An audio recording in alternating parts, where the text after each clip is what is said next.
Guys, ভিডিওর মধ্যে অনেক ধরনের কথাবার্তা শুনতে পারবেন, পাখির আওয়াজ, এই পানির শব্দ বা ঝিঝি পোকের আওয়াজ শুনতে পাবেন। এটা আপনারা ইগনোর করে দিবেন। আর আমার গলার মধ্যে সমস্যা আছে আর কণ্ঠ ভালো করার চেষ্টা করতেছি, তো আপনারা দোয়া করবেন। তো আজকে থেকে সোলল্যান্ড সিজন 2 এর নতুন পার্টগুলো আমাদের চ্যানেলে আপলোড হবে, আপনারা দেখতে পাবেন। তো পিছনের পার্টগুলোও আপলোড হতে থাকবে। তো যারা এখনো পিছনের পার্ট দেখেন না তারা এখনই দেখে আসেন।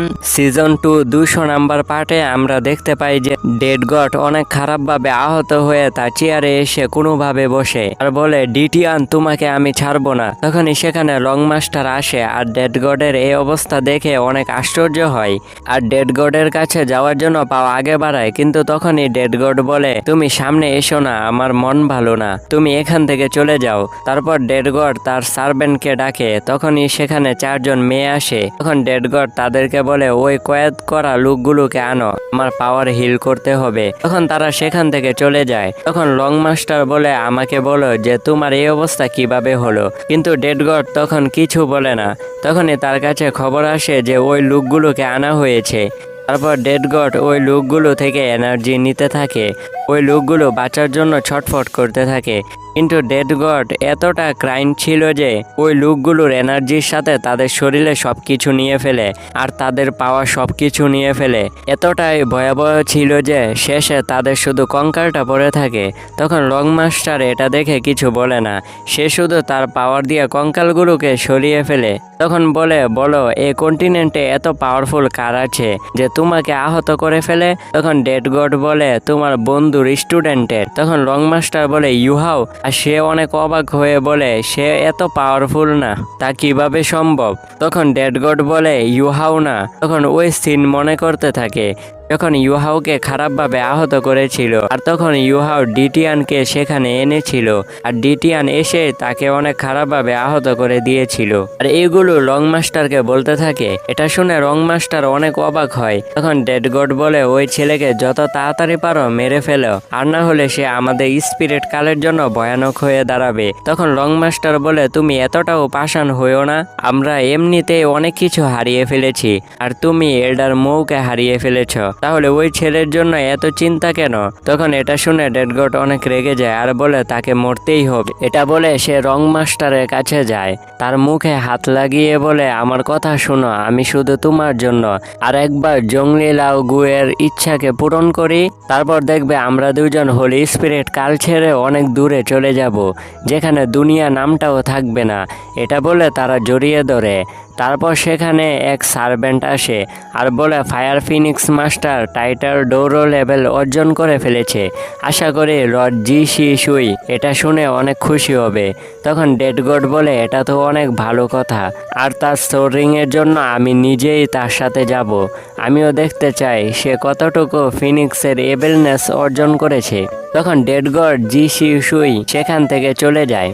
তখন লং মাস্টার বলে, ইউহাও, আমাকে মাফ করে দাও, সময় চলে এসেছে, সবকিছু পুরা হওয়ার আগে আমাকে সবকিছু শেষ করতে হবে। তখন আমাদেরকে বর্তমান টাইম দেখানো হয়, যেখানে লং মাস্টার এইগুলো ভাবতে ছিল আর তার সামনে ইউহাও ভাবতে থাকে।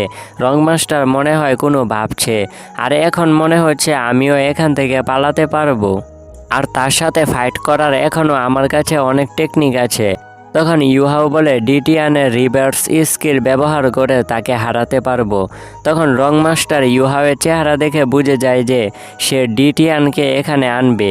তখনই বলে, ইউহাও, তুমি এটা করতে পারবে না। এটা বলে সে ইউহাওয়ের শরীর থেকে ডিটিয়ানের রিভার্স স্কিল আলাদা করতে থাকে।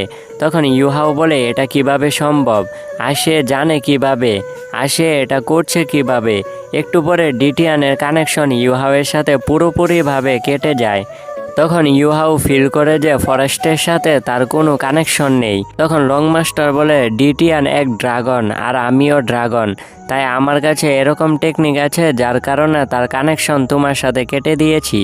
তখন ইউহাও বলে, এটা তো শরমের কথা যে আমার মতো দুর্বল ছেলের সাথে ফাইট করার জন্য আপনি এত কিছু করতেছেন। তখন লং মাস্টার বলে, এটা তো ভালো হয়েছে যে জি শি সুই আমাকে আগেই সব কিছু বলে দিয়েছে, না হলে আমার জন্য বিষয়টি বিপদ হয়ে দাঁড়াতো। এটা বলে সে তার পাওয়ার পুরো দিকে সরিয়ে দেয়। তারপর বলে আমি জানি তুমি এখানে অনেকক্ষণ ধরে আছো। তখনই সে তার হাত দিয়ে সেখানের বিল্ডিং ভেঙে ফেলে। তখনই সেখান থেকে টাঙ্গুটং বের হয়। তখন ইউহাও স্বাভাবিক হয়ে টাঙ্গুটংকে দেখে আর বলে তুমি এখানে কেন আসছো? তখন টাঙ্গুটং বলে আমার কি আসাটা স্বাভাবিক নয়?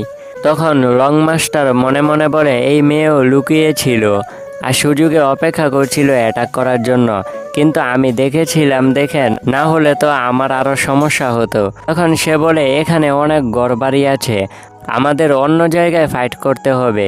তখন চতুর্দিকে লাল ইভিল পাওয়ার ছড়িয়ে পড়ে। তখন টাঙ্গুটং ইউহাওকে বলে তুমি কি জানতে চাও আমি এখানে কেন এসেছি? তখন ইউহাও বলে এখানে আমার সামনে ব্রেক ড্রাগন আছে এটা জানা সত্ত্বেও কেন এসেছো? তখন টাঙ্গুটং বলে আমি বেইবেইকে কথা দিয়েছি তোমাকে না নিয়ে যাব না তাই। তখন ইউহাও বলে তুমি যখন এখানে এসে পড়েছ তাহলে তোমাকে নিজের জীবন দিয়েও হলেও বাঁচাতে হবে। এটা শুনে টাঙ্গুটং অনেক লজ্জা পায় আর সেও বলে তোমাকেও আমার বাঁচাতে হবে। তখন তারা টেলিপোর্ট হয়ে সেকেন্ডে হাজার হাজার মাইল দূরে এসে পড়ে। এটা দেখে ইউহাও অনেক অবাক হয় আর ভাবে এক আল্টিমেট টাইটেল ডোলোর টেলিপোর্ট পাওয়ার এতটাই ভয়ঙ্কর। তখন লং মাস্টার বলে ভয় পেয়ে গেছো? তখন টাঙ্গুটং বলে তোমাকে আবার ভয় পাবো? তুমি শুধু আমাদের থেকে কয়েক বছর আগে জন্ম হয়েছ তাই এতটা পাওয়ারফুল। আমাদের জেনারেশনের হলে দেখিয়ে দিতাম কে বেশি পাওয়ারফুল। তখন লং মাস্টার বলে হতে পারে তোমরা অনেক পাওয়ারফুল আর এই জেনারেশনের নাম্বার 1 কাল্টিভেটার, কিন্তু আমিও আমার সময়ে নাম্বার 1 ছিলাম। তখন ইউহাও মনে মনে বলে সে যদি চাইতো তাহলে টিয়ান্ডু সিটিতে মারতে পারতো, কিন্তু সে এত দূরে এনেছে মনে হয় তার ভিতরে কিছু চলতেছে। তখনই লং মাস্টার বলে আমি কিছু করব না, তোমরা তোমাদের পাওয়ার দেখাও, আমিও দেখতে চাই নিউ জেনারেশনের ছেলেরা কত পাওয়ারফুল আর তারা কি যুদ্ধের জন্য উপযুক্ত। তখন ইউহাও আর টাঙ্গুটং ফাইটের জন্য তৈরি হয়ে যায়। এখন ইউহাও আর টাঙ্গুটং মিলে ব্রেক ড্রাগন লং মাস্টারকে হারাতে পারবে? আমরা সামনের এপিসোডে দেখব। সামনের এপিসোড খুব তাড়াতাড়ি চলে আসবে।